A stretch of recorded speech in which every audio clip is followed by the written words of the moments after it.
बिस्मिल्लाहिर्रहमानिर्रहीम। Theorem 14.1 start करने वाले हैं। थ्योरम नंबर 14.1 में कहा गया है कि अगर किसी ट्राइंगल की दो साइड्स को एक लाइन इंटरसेक्ट करे और वो तीसरी साइड के पैरेलल हो तो जो इंटरसेक्टिंग के रेशो बनेगी, यानी इसकी और इसकी रेशो जो बनेगी वो इस और इसकी रेशो के बराबर होगी। एक लाइन एल है, वो ट्राइंगल एबीसी की दो साइड्स ए सी और ए बी को कट कर रही है पॉइंट सी और डी पे। इधर जो ratio A D over D B बनेगी वो ए ई ओवर ई सी रेशो के बराबर होगी। गिवन में लिखेंगे in triangle ABC line L intersects A C and A B at points E and D such that ऐसे तरीके से कि ई डी पैरेलल है सी बी के। तो प्रूव क्या करना है? प्रूव ये करना है कि M A D over M D B के इसकी मेजरमेंट ओवर इसकी मेजरमेंट बराबर है M A E over M A C, M A E ratio M E C के बराबर है।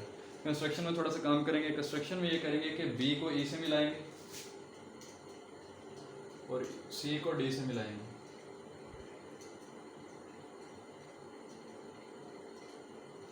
इसको इससे ज्वाइन किया, इसको इससे, और डी से ए तक एक परपेंडिकुलर ड्रा करेंगे और ई से इधर तक एक परपेंडिकुलर ड्रा करेंगे। इसका नाम ई एल होगा, इसका नाम डी एम होगा। ये कंस्ट्रक्शन में लिख लेंगे। Join B to E and C to D, join B to E and C to D, draw D M perpendicular to A E L perpendicular to A D. ये draw कर दें। अब हम करने वाले हैं इसका प्रूफ। प्रूफ करने से पहले एक चीज़ प्रूफ में जो हम यूज़ करेंगे वो होगा इसका एरिया का, ट्राइंगल का एरिया होगा।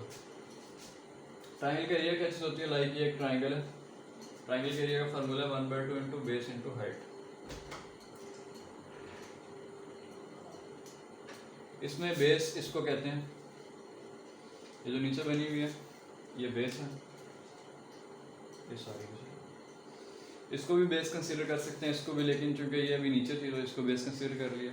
लेकिन हाइट इसमें क्या है? हाइट ये वाली साइड है, ये वाली साइड है, या कुछ और है? ना तो हाइट ये वाली साइड है ना ये वाली साइड है। इसका परपेंडिकुलर ये जो नीचे है इसका परपेंडिकुलर ड्रा करेंगे, यानी इधर 90 बन रहा हो एंगल और ये ऊपर जाती जाए। कहाँ तक जाए? जब तक इसकी सीध में ना आ जाए, इधर तक। एक ये तरीका। दूसरा तरीका ये है कि इधर से परपेंडिकुलर गिरा लें और ये बन जाए। ये परपेंडिकुलर इधर से भी गिरा सकते हैं, इधर से भी। इसकी सीध में कहीं पे भी जाके इसको प्रोड्यूस करके उसके ऊपर परपेंडिकुलर गिराएं, ये हाइट बिल्कुल सेम बनेगी। ये वाली हाइट इस फार्मूले में लगाने से इसका एरिया निकल आएगा 1/2 इंटू बेस इंटू कोई सी भी इनमें से एक हाइट, क्योंकि सेम ही तो है। ये चीज़ इस फार्मूले इस थ्योरम में यूज़ होने वाली है। स्टार्ट करते हैं।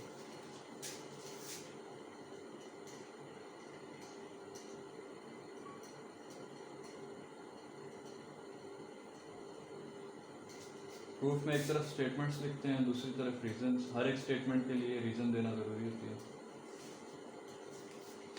सबसे पहले इसमें क्या करेंगे? एक ट्राइंगल है बी ई डी और एक ट्राइंगल है ए ई डी।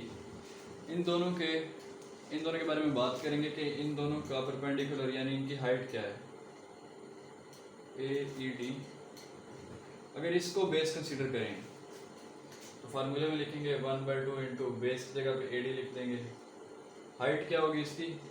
सामने वाली पॉइंट के एक परपेंडिकुलर आ रहा हो, ये जो कि इधर ई एल है, तो ई एल इसकी हाइट होगी, ई एल लिख देंगे।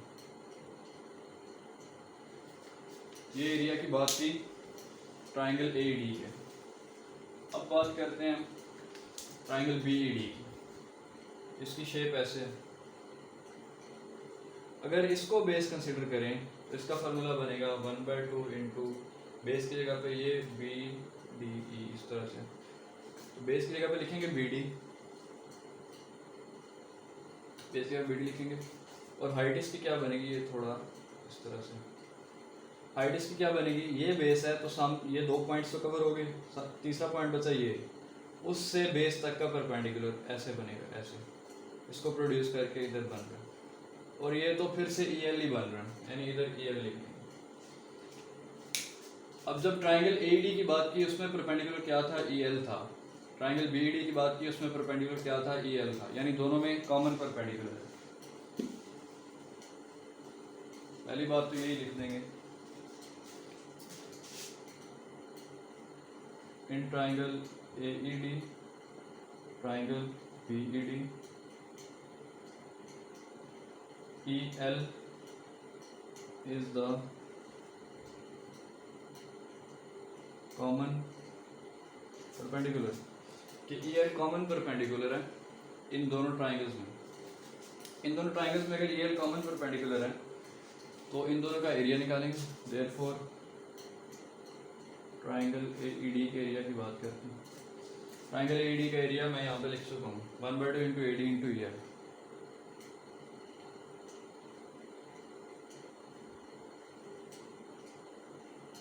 वहाँ पे मैंने सिर्फ ए डी लिखा था, इधर एम ए डी लिखा, यानी उसकी मेजरमेंट। एरिया असल में एक वैल्यू होती है, उसके लिए मेजरमेंट भी एक वैल्यू होती है, वो लिखना ज़रूरी होती है। अब दूसरे ट्राइंगल के बारे में लिखेंगे, ट्राइंगल बी ई डी।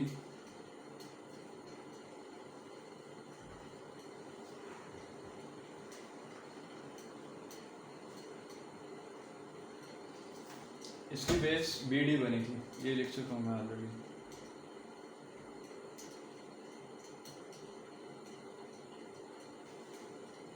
इन दोनों के रीजन आगे एरिया ऑफ ट्राइंगल लिख देंगे 1/2 into base into area of triangle बराबर होता है। ट्राइंगल से शो ही होता है कि एरिया की बात कर रहे हैं ट्राइंगल की। 1/2 into base into height.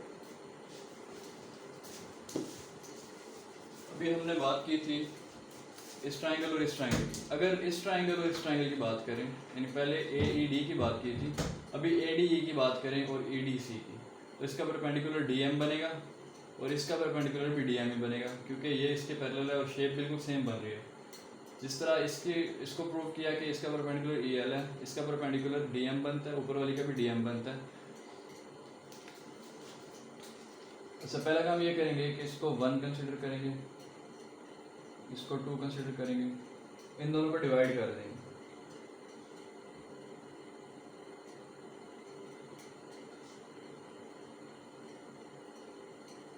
One और 2 को डिवाइड करने से क्या होगा, A E D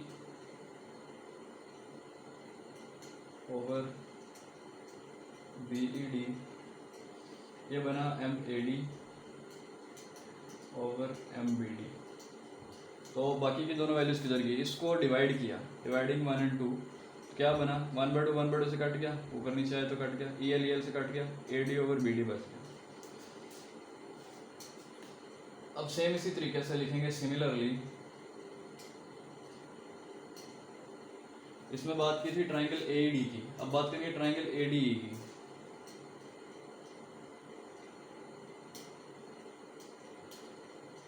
triangle B D की बात की थी, अब बात होगी ट्राइंगल सी डी ई की। सी डी ई ऊपर क्या लिखा गया था, जो ऊपर वाली की बेस थी, इधर क्या लिखेंगे, जो ऊपर वाली की बेस है, ऊपर वाली की बेस ए ही है। नीचे क्या लिखा गया था, नीचे वाली की बेस एम बी डी, इधर एम सी लिख देंगे। अब ये हमने सिमिलरली लिख के कि जिस तरह ये 3 बातें की थी, इस तक पहुंचे थे ये 2 बातें करके, हम डायरेक्टली एक ही बात लिख देते हैं। 2 बातें लिखने की हमने ज़रूरत नहीं कि सिमिलरली लिख दिया, सिर्फ सिमिलरली जब लिखते हैं तो आगे रीज़न देने की ज़रूरत भी नहीं पड़ती।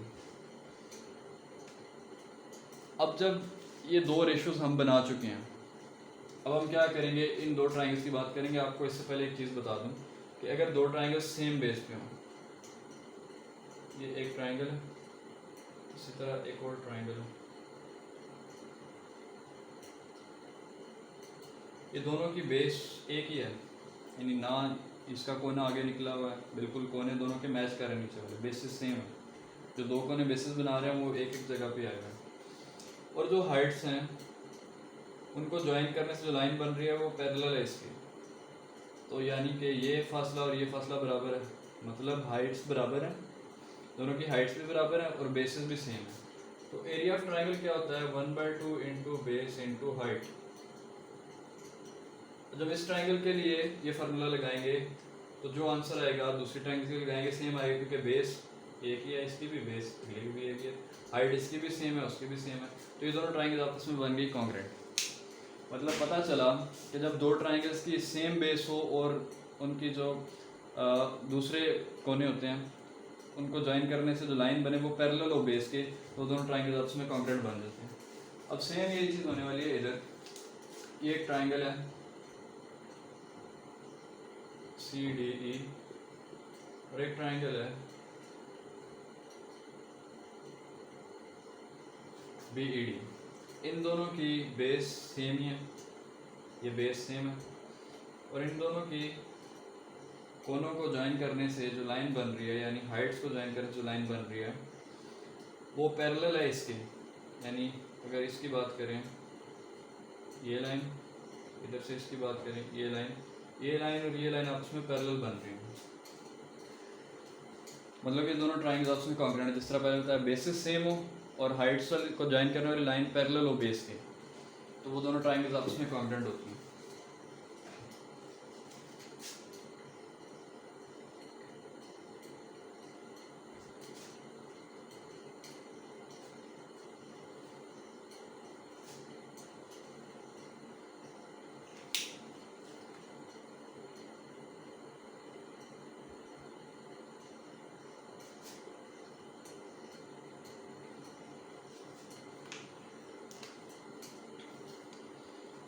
अब हमने क्या लिखना है कि इन दोनों ट्राइंगल्स को हमने कॉन्ग्रुएंट प्रूव कर दिया। कैसे प्रूव किया, हम लिखते हैं यहाँ पे triangle BED is congruent to triangle CDE। ये दोनों ट्राइंगल्स आपस में कॉन्ग्रुएंट हैं। अगर ये दोनों ट्राइंगल्स आपस में कॉन्ग्रुएंट है, इसकी वजह बतानी पड़ेगी। उसकी वजह ये बनेगी कि जो ED है वो पैरेलल है, ED पैरेलल है BC के।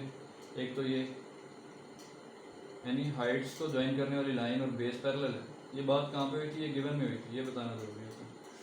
लेकिन इतनी वजह काफ़ी नहीं है, दूसरी वजह ये बतानी पड़ेगी ED is the common base. ED common base है।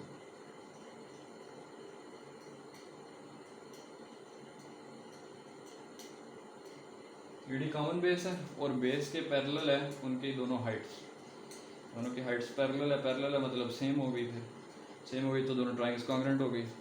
अगर BED कॉन्ग्रुएंट है CDE के, BED कॉन्ग्रुएंट है CDE के, तो इसकी जगह पे CDE लिख सकते हैं। फॉर एग्जांपल इसकी जगह पे CDE लिख लिया तो AED ओवर CDE बन गया। लिख लेते हैं यहाँ पे AED ओवर CDE बन गया। इसकी जगह पे CDE लिख दिया क्योंकि इधर बताया कि ये बराबर है, CDE लिख दिया इसकी जगह पे। अब ये क्या लिखा हुआ है, ADE ओवर CDE लिखा हुआ है, यानी ADE या AED सेम ही ट्राइंगल है, जिसकी जगह पे ADE भी लिख सकते हैं। इधर नीचे क्या लिखा हुआ है, ये मैंने ऊपर वाली वैल्यू लिखी थी, इसको 3 कह लेते हैं, यानी ऊपर मैंने थर्ड वाली वैल्यू लिखी। अब मैं नीचे फोर्थ वाली लिख रहा हूँ। फोर्थ वाली वैल्यू में क्या है, ADE ओवर CDE, मैंने ADE ओवर इसको AED लिख लेता हूँ। ADE और AED सेम ही बात है, नीचे CDE लिखा, इसको 4 कह लेते हैं।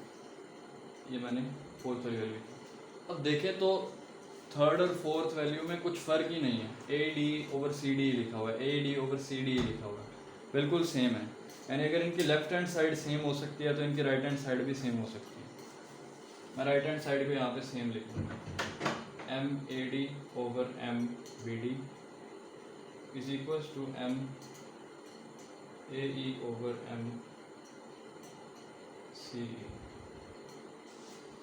इनको मैंने सेम लिख दिया। अब ये मैंने किस बेस पे सेम लिखा उसकी रीज़न आगे बताना पड़ेगी। समझा तो मैंने दिया, लेकिन अगर रीज़न लिखनी है तो उसको कैसे लिखेंगे। रीज़न में ये लिखेंगे कि ये इसकी वैल्यू थी, ये इसकी वैल्यू थी, इधर BD की जगह पे CDE लगाने से ये वैल्यूज आपस में इक्वल आ गई। तो BD बराबर है CDE के, वो कहाँ पे पता चला, वो तो इधर पता चला, तो इसको 5 कह लेंगे और आगे लिखेंगे फ्रॉम 3 और 4 एंड 5।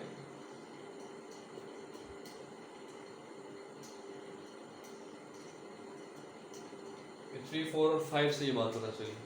3, 4, 5 से पता चला ये दोनों बराबर हैं।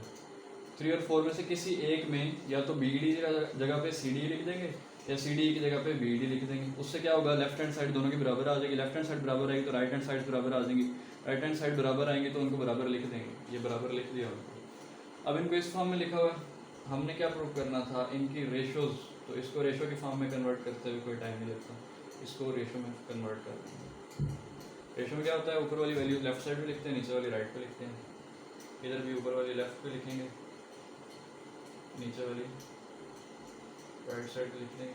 ये चीज़ प्रूव करनी थी, जो चीज़ प्रूव करनी हो उससे पहले हैंड्स लिख देते हैं कि चुनांचे हमने ये बात प्रूव की। इस बात को प्रूव करती है।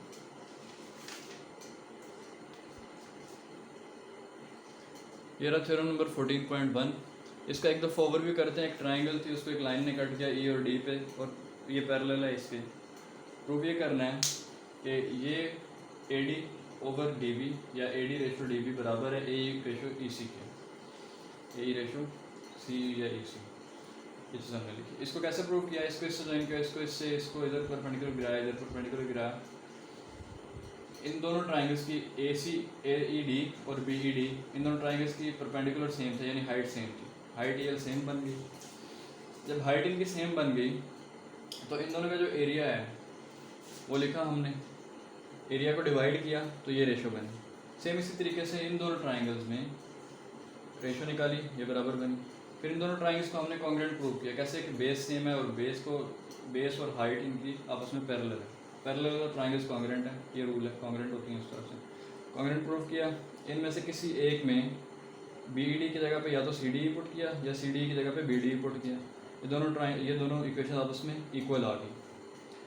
तो इधर रीजन में लिखा फ्रॉम 5 से पता चला बराबर है, 3 और 4 से पता चला कि 3 और 4 आपस में बराबर आ गई जब ये वैल्यू उधर पुट की। तो फ्रॉम 3, 4 एंड 5 इनकी अगर लेफ्ट हैंड साइड बराबर हो सकती है तो राइट हैंड साइड भी बराबर है, क्योंकि इक्वेशन भी बराबर है।